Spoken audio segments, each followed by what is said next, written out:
Hello,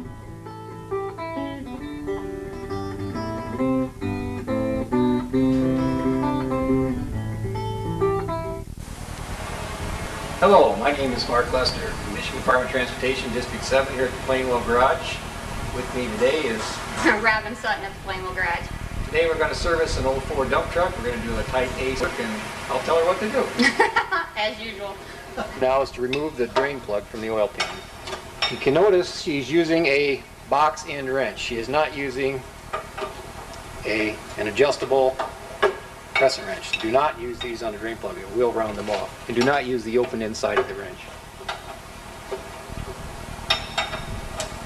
And this one has 9-foot long drain plug. No, I'm just no good with the wrench. Preferably you should drain the oil when it's warm.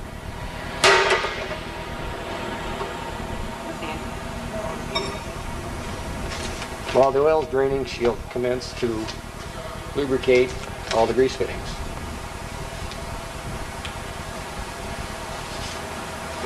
Excuse me, sir.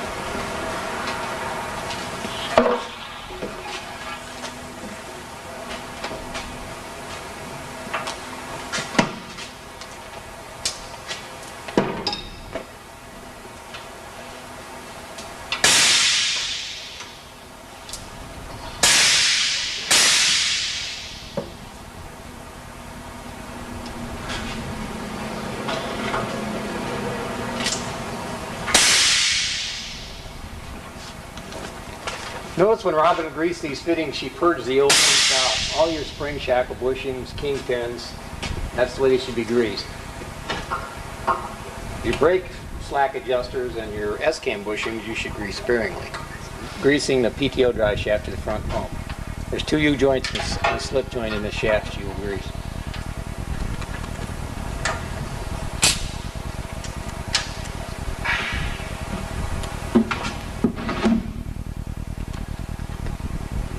You off the button. Brake S-cams, be careful how much grease you put in. We don't want to fill the wheel full of grease. Just when the grease starts coming out of the outside, that's when you should stop. When greasing the kingpins, purge the old grease out. If you make a little mess on the floor, that's fine, but you can't grease that part. Same goes for the slack adjusters here. Doesn't take much grease.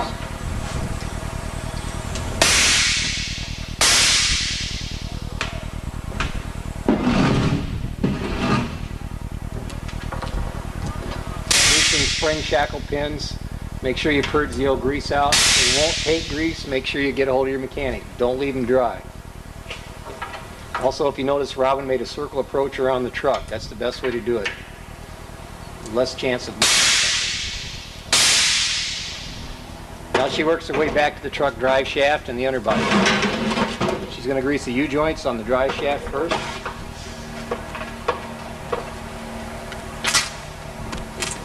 Center pin on the underbody blade, that's another fitting that she's going to purge. She's going to try to force all the old grease and contaminants out.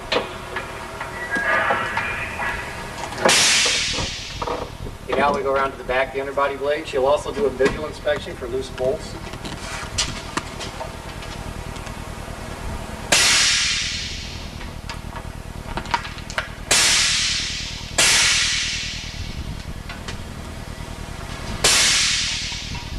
All these fittings she'll purge.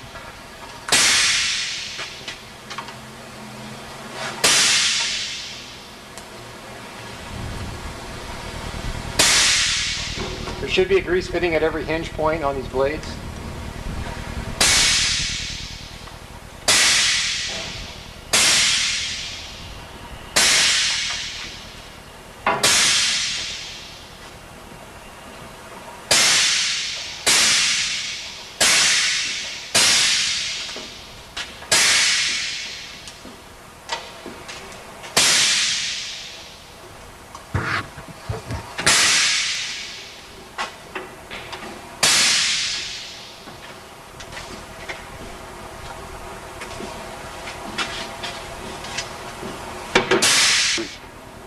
Okay, now's a good time to check the blade bolts, especially these bolts on your cylinders that hold the spring in. You notice this one's cocked, this one here is loose. So always check these on your Monroe and your root blades. Check the bolts. on your side plates and on your angle irons. If you had problems with those loosening up, bolts on your clamps. Robin now is going to grease the drive shaft and also check the 3 bolts that hold the spring pin in place, the center pin.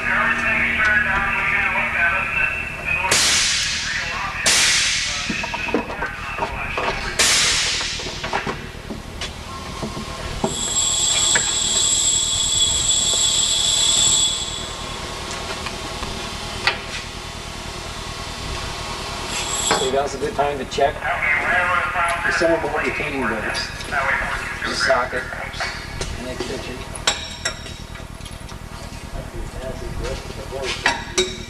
Okay. Thing on your S-cam bushings, this is the one I set up front. She greased this one sparingly. One of the few fittings on this truck that we grease sparingly. There's also one on the slack adjuster that should be greased. The brake chambers, there really isn't anything you should ever do to one. In fact, you're better off leave it alone. If you see a problem, you see a loose clamp bolt or something, you better tell your mechanic. You see a loose mount bolt, tell your mechanic. See the plug missing, refer it to your mechanic. Okay, Robin will grease that S-cam bushing now.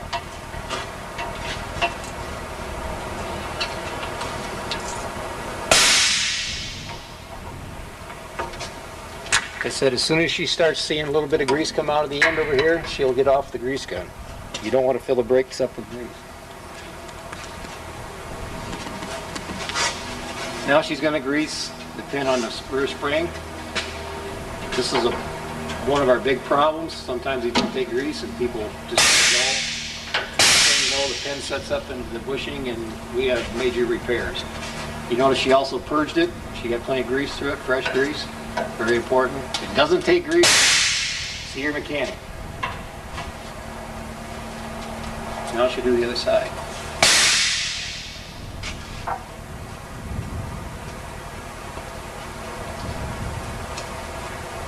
These are the grease fitting on the slack adjuster. This is an automatic slack adjuster. The fitting's in a different location than previous. It's on the bottom side. Make sure you do so. And it just takes a squirt or two is all it needs. Also, I have you notice as Robin concludes greasing that she always wipes the grease fittings off before she greases them. For 2 reasons. 1, to locate them, and 2, to keep from introducing dirt inside of the fitting. She'll grease the pin a bit.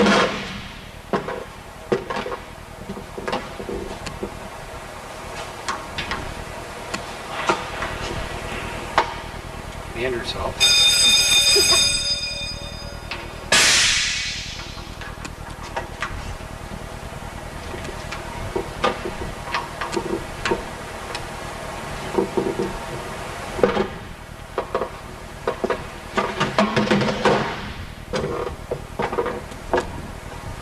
Now she'll grease the pivot pins on the dump box.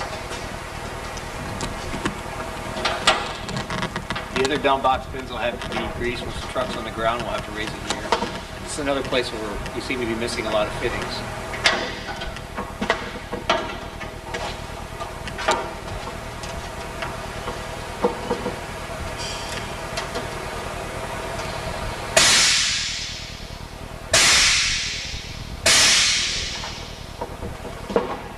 Notice she purged the fitting also.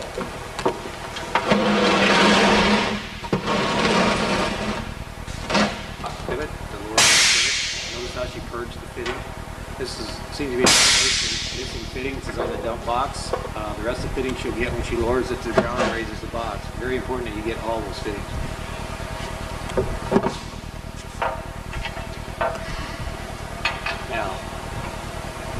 Now she checks the rear axle lubricant level.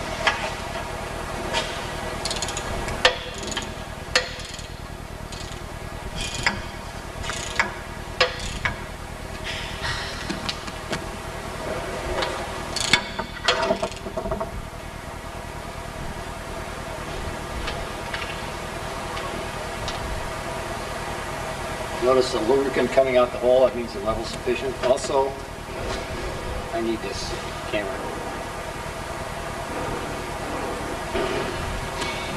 On the end of the plug is a magnet that'll pick up any loose metal, flakes or chips in there. If you notice a large amount of of metal accumulation on this, you should show it to your mechanic. The rear end should also be filled with 85 140 gear lube.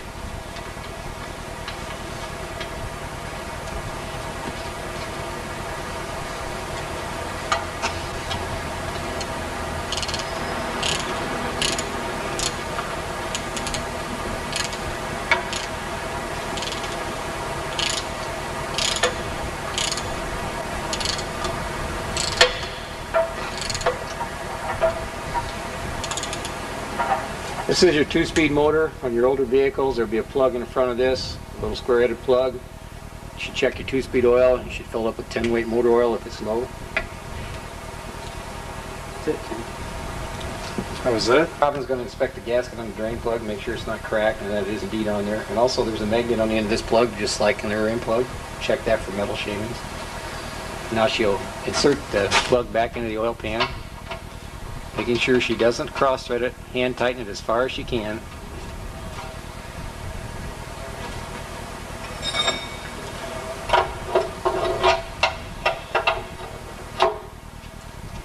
And she'll only use the open end part of the wrench until it snugs up. Then she'll tighten it with the box end.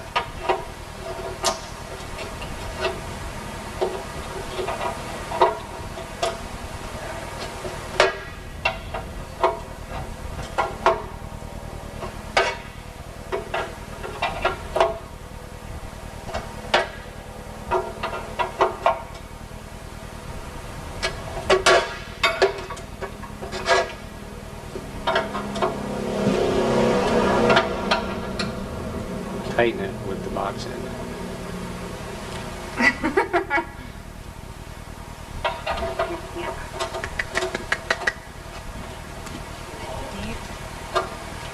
Good job.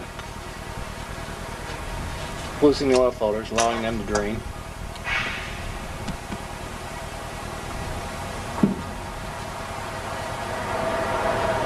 You always want to be careful messing with oil filters, you don't get sprayed with hot oil.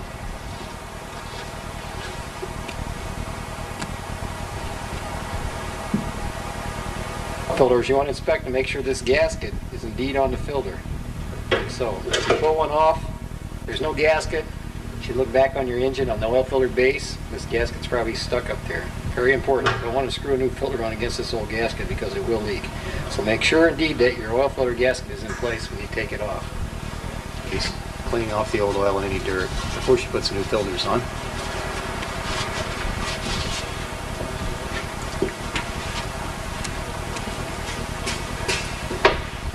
Oil filter with fresh oil. Very important to do on all turbocharged diesels, which is most of our fleet anymore. So always fill them full of the type of oil you're going to use in the engine. In this case, it'll be 1540. She'll also oil the gasket before she installs a new filter. Robin will install the new oil filter. She'll hand tighten it, and she'll give it about a quarter to a half turn. Don't over tighten.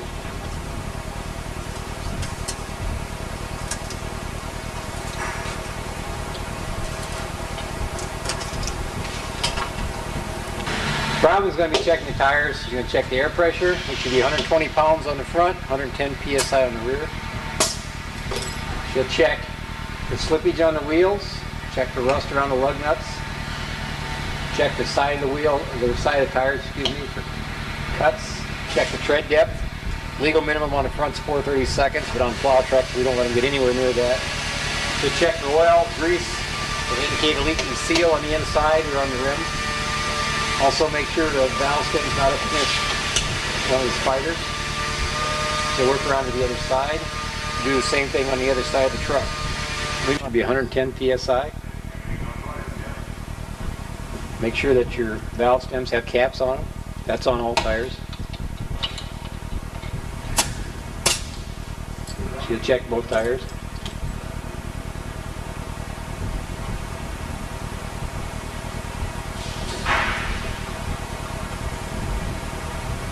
She'll also make sure that those valve stems aren't up against one of the spiders. Make sure the wheels haven't slipped. See if there's any cuts, any bubbles or sidewall separations. Check the spacer, check the clamps, the nuts, see if there's any rust under the lug nuts. Check the tread for depth. The law is 2/32, but on the back of a plow truck, at least in this district, we usually figure about 5/16 of an inch, and then we'll get them off there because we would like traction when we're plowing. Check the inside of the wheels for oil, indicate a rear oil wheel seal leak. This will conclude the underneath of the truck. As she works her way back to the front, she'll visually inspect for oil leaks, for worn hydraulic hoses, for loose connections, exhaust leaks, exhaust hangers being loose, anything out of the ordinary. She can write up and bring to the attention of mechanics. Upon completing her inspection, she'll let the truck back down to the ground so that she can fill it full of oil, finish greasing the dump box, and check all the fluid levels from up above. She'll fill the engine full of clean oil. She can refer to the chart to find out how much oil this engine holds.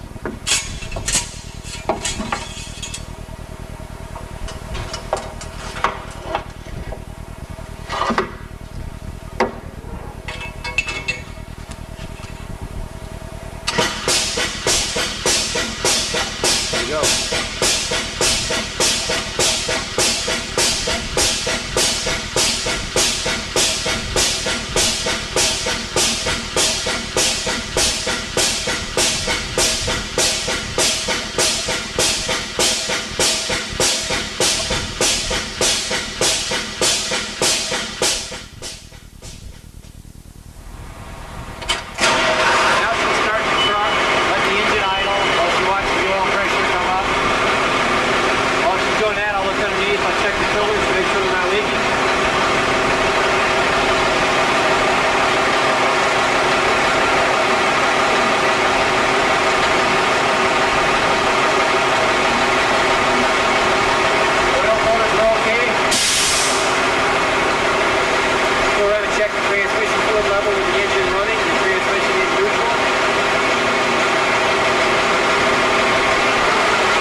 Transmission has a cold level and a hot level. This one's at the cold level, so it's okay. If the transmission was low, we'd want to fill it up with either Dexron or possibly 1540 motor oil. If you have any doubts, you should consult your mechanic.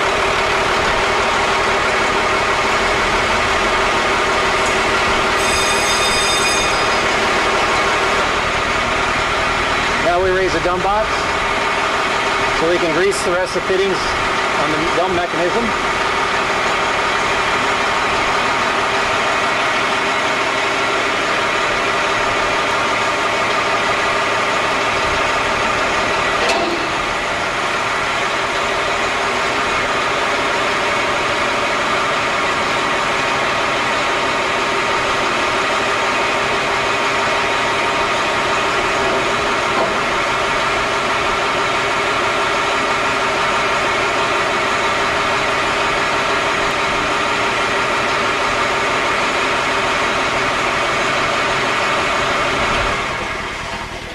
Always be sure to prop the box up. Better to be a live chicken than a dead duck any day. Now she'll complete greasing under the dump box, all the pivot points.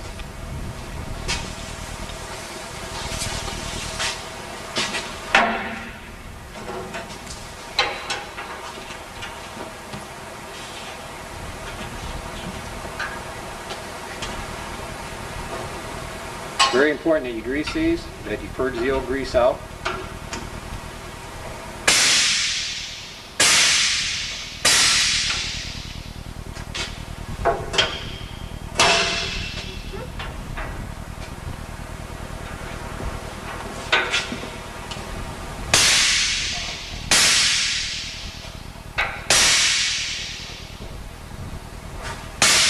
Be sure to get all the grease fittings on all these pivot points, especially the one down here. That seems to be one of the most frequently missed spots on the bottom.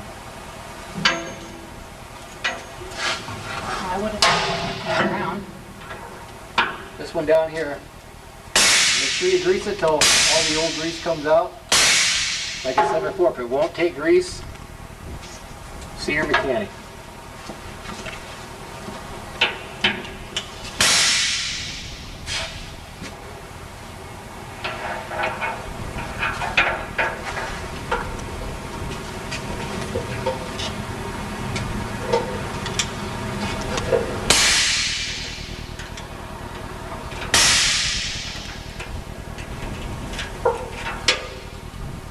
You better see the mechanic.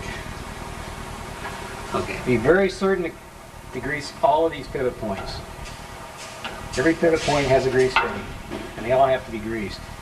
Some of our newer boxes will have less grease fittings than this one does, but don't assume that it doesn't have a fitting if you don't find it. Ask your mechanic if you have any doubts. Very important. The U-joint plus the slip joint. This truck has a fitting on the end of the throttle linkage. You want to give it a squirt or two.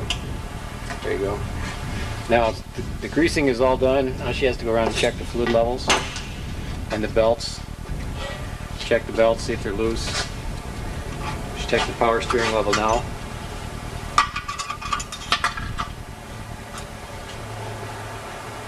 Air compressor belt. Checks hoses, checks your leaks. Anything frayed. Go around the other side of the truck. You gotta check the drain here on the air filter. Just squeeze it. That's where your dust will accumulate. Make sure it's in there. If it's missing, you better consult your mechanic. Do one final check on the engine oil level. Make sure there's enough oil in it.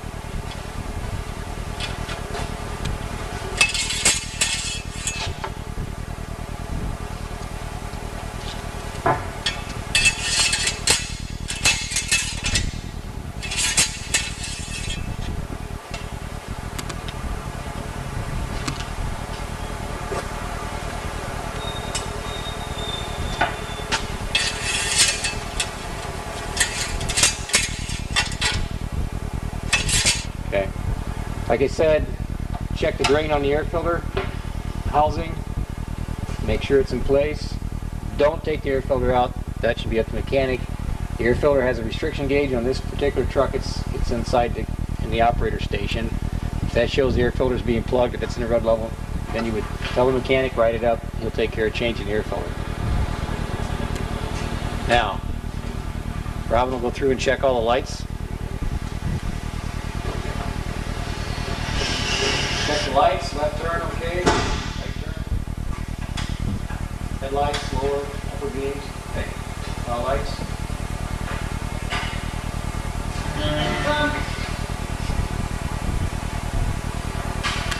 Yep.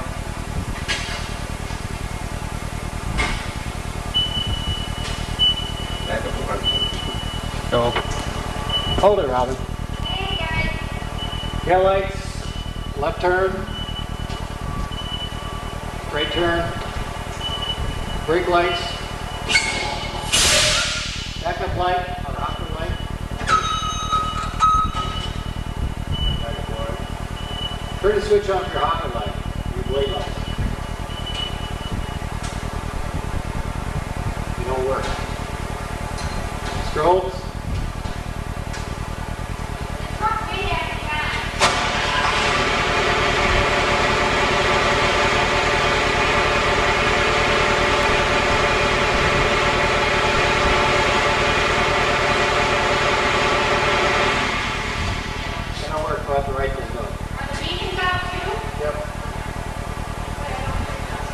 Okay, also you notice there is no cover on this glad hand. That's something you want to write out, along with the lights that don't work. Check connections for corrosion, make sure they're tight. It's not a maintenance-free battery. Pull the caps and check the water in the battery. Electrolyte. Also check the hydraulic oil level. It should be above this red mark. If it's low, you should consult your mechanic as to what fluid should be put in it. Vehicle service and repair record, card that stays in the vehicle, the oil filter and lube job, where it was done by whom, and the hours and the miles and the date. And also for our own records in the garage, we keep a vehicle equipment repair order form. We put the same information on that, and that stays with the mechanics. truck that the mechanic needs to look at. We found 2 grease fittings on the box linkages that wouldn't take grease. Our strobe lights and our hopper light wouldn't work.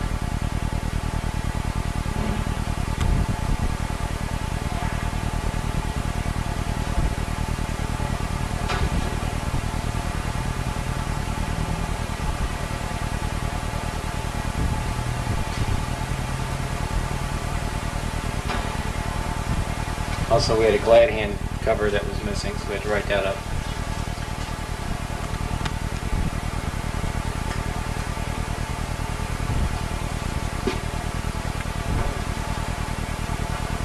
This form will be turned into the foreman, who will give it to the mechanic, and the mechanic can make the necessary repairs.